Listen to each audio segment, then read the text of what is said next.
우리가 사는 이 현대 세계를 움직이는 보이지 않는 거대한 엔진이 하나 있습니다. 바로 클라우드 컴퓨팅인데요. 오늘 이 시간에는요, 이 클라우드가 어떻게 단순한 유틸리티에서 우리 삶의 지능으로 진화했는지 그 이야기를 한번 제대로 파헤쳐 보겠습니다. 자, 넷플릭스, 챗 GPT, 그리고 국가 안보라. 전혀 상관없어 보이죠? 근데 이 셋의 공통점이 뭘까요? 이 질문에 대한 답을 찾다 보면 어느새 클라우드의 핵심을 이해하게 되실 겁니다. 지금부터 그 흥미로운 해답을 함께 찾아가 보시죠. 자, 그럼 첫 번째 질문부터 시작해 볼까요? 도대체 클라우드가 뭘까요? 그냥 남의 컴퓨터 빌려 쓰는 거 아니야? 하시겠지만 사실 그 이상입니다. 가장 쉽게 비유하자면 클라우드는 전기 같아요. 우리가 발전소를 직접 짓지 않잖아요. 그냥 필요할 때 플러그 꽂아서 쓰고 쓴 만큼만 요금을 내죠. 클라우드가 바로 그런 개념입니다. 네, 바로 이겁니다. 클라우드 컴퓨팅이라는 건 내가 직접 비싸고 복잡한 서버 장비를 사서 막 설치하고 관리하고 이런 거 대신에요. 이미 거대한 데이터 센터를 가진 회사의 자원을 인터넷을 통해서 빌려 쓰는 서비스인 거죠. 여기서 진짜 중요한 핵심이 바로 사용한 만큼만 지불한다. 즉, Pay as you go 방식이라는 건데요. 바로 이 점 때문에 작은 스타트업도 마치 대기업처럼 강력한 인프라를 순식간에 가질 수 있게 된 겁니다. 정말 혁신적인 변화의 시작이었죠. 그런데 이 클라우드라는 게 그냥 한 가지 종류만 있는 게 아니에요. 이 표를 보시면 그 차이를 딱 알 수 있는데요. 오른쪽으로 갈수록 우리가 직접 관리하고 신경 써야 할 부분이 확 줄어들죠. 맨 왼쪽에 있는 IaaS는요. 비유하자면 컴퓨터 부품만 빌리는 거예요.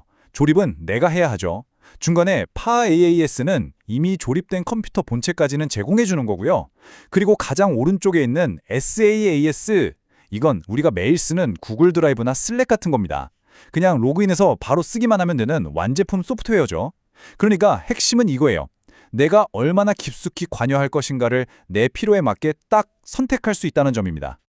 하지만요, 진짜 혁명은 단순히 남의 컴퓨터를 빌려 쓰는 것에서 끝나지 않았습니다. 클라우드라는 새로운 환경의 힘을 100% 아니 200% 활용하기 위해서 아예 소프트웨어를 만들고 운영하는 방식 자체가 뿌리부터 뒤바뀌는 그런 거대한 혁명이 일어났거든요. 그 혁명의 중심에 있는 개념이 바로 이 클라우드 네이티브입니다. 말 그대로 클라우드에서 태어난 방식이란 뜻인데요. 클라우드의 잠재력을 최대한으로 끌어내기 위한 일종의 설계 철학이라고 보시면 돼요.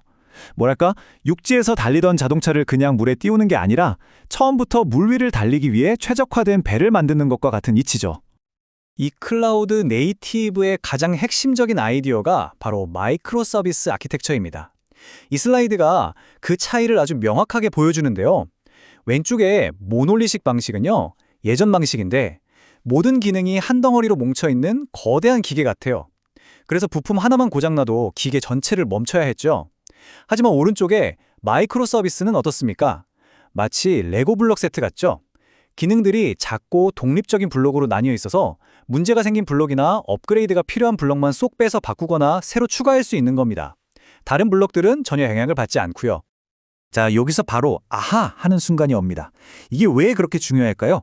예를 들어 쇼핑몰에 갑자기 사람들이 막 몰려들었다고 생각해 보세요.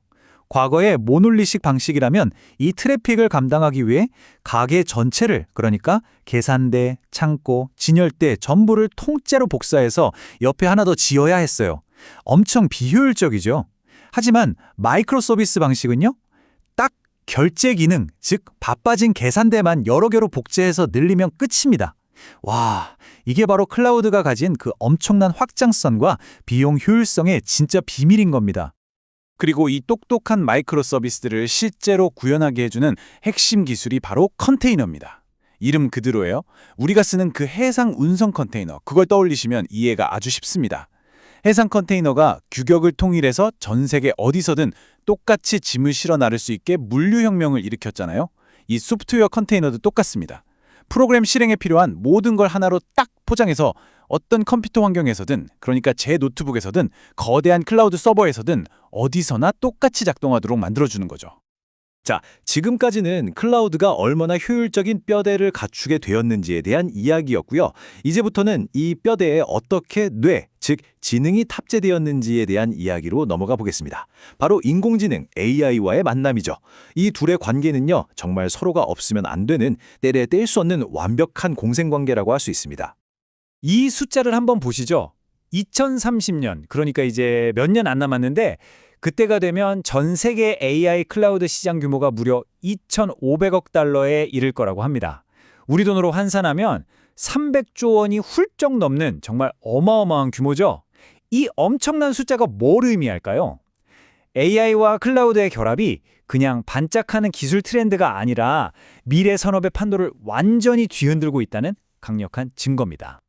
아니 왜 이렇게까지 시장이 커지는 걸까요? 우선 AI는요, 엄청난 대식가예요. 상상도 못할 만큼 방대한 데이터를 먹어치우면서 학습을 해야 하거든요. 게다가 이 데이터를 처리하려면 어마어마한 컴퓨팅 파워가 필요합니다. 이건 뭐 개인이, 심지어 웬만한 기업도 감당하기 힘든 수준이죠. 바로 이때 클라우드가 등장합니다. 이 모든 것을 마치 뷔페처럼 필요할 때 필요한 만큼 사실상 무제한으로 빌려 쓸 수 있게 해주는 겁니다. 그럼 반대로 AI는 클라우드에게 뭘 해줄까요? AI는 클라우드를 훨씬 더 똑똑하고 효율적인 존재로 만들어줍니다. 수십만, 수백만 대의 서버와 복잡한 자원들을 사람이 일일이 관리하는 게 아니라 AI가 알아서 척척 최적화해주는 거죠. 심지어 곧 사용량이 급증할 것 같은데 하고 미리 예측해서 자원을 늘려놓거나 해커의 공격 같은 보안 위협을 사전에 감지해서 막아주기까지 합니다. 정말 서로가 서로를 더 강력하게 만들어주는 완벽한 윈윈 관계인 셈이죠. 자, 그럼 마지막으로 이 강력한 클라우드라는 흐름이 우리를 어디로 데려가고 있는지, 앞으로의 미래를 엿볼 수 있는 세 가지 핵심적인 트렌드를 짚어보겠습니다. 첫 번째 키워드는 바로 소버린 AI입니다. 소버린이 주권이란 뜻이잖아요. 말 그대로 디지털 주권에 대한 이야기입니다. 각 나라가 자국의 아주 중요한 데이터나 핵심적인 AI 기술, 그리고 디지털 인프라를 더 이상 다른 나라나 특정 기업에 의존하지 않고 우리 스스로 완벽하게 통제하겠다. 이런 움직임이에요. 이건 이제 기술을 넘어서 국가안보와 직결되는 아주 중요한 전략이 되고 있습니다. 두 번째는 제로 트러스트 보안입니다. 제로 트러스트, 즉 아무것도 믿지 않는다는 뜻이죠. 이게 무슨 말이냐면요. 예전에는 우리 회사 네트워크 안쪽에 있으면 내부인이니까 믿고 바깥에 있으면 외부인이니까 경계하는 마치 성벽 같은 보안 모델이었어요. 하지만 이제는 그런 경계가 무의미해졌습니다. 그래서 아무도 믿지 말고 모든 것을 항상 검증하라. 이게 기본 원칙이 된 거죠. 내부 직원이든 외부 파트너든 모든 접근 요청을 하나하나 의심하고 철저하게 검증하는 완전히 새로운 보안 패러다임입니다. 그리고 마지막 세 번째는 피놉스입니다. 이건 파이낸스, 즉 재무와 오퍼레이션스, 운영이 합쳐진 말인데요. 클라우드가 전기나 수도요금처럼 쓴 만큼 돈을 내는 방식이잖아요. 이게 엄청 편리하지만 방심하고 막 쓰다가는 정말 요금 폭탄을 맞을 수가 있거든요. 피놉스는 바로 이런 문제를 해결하기 위한 겁니다.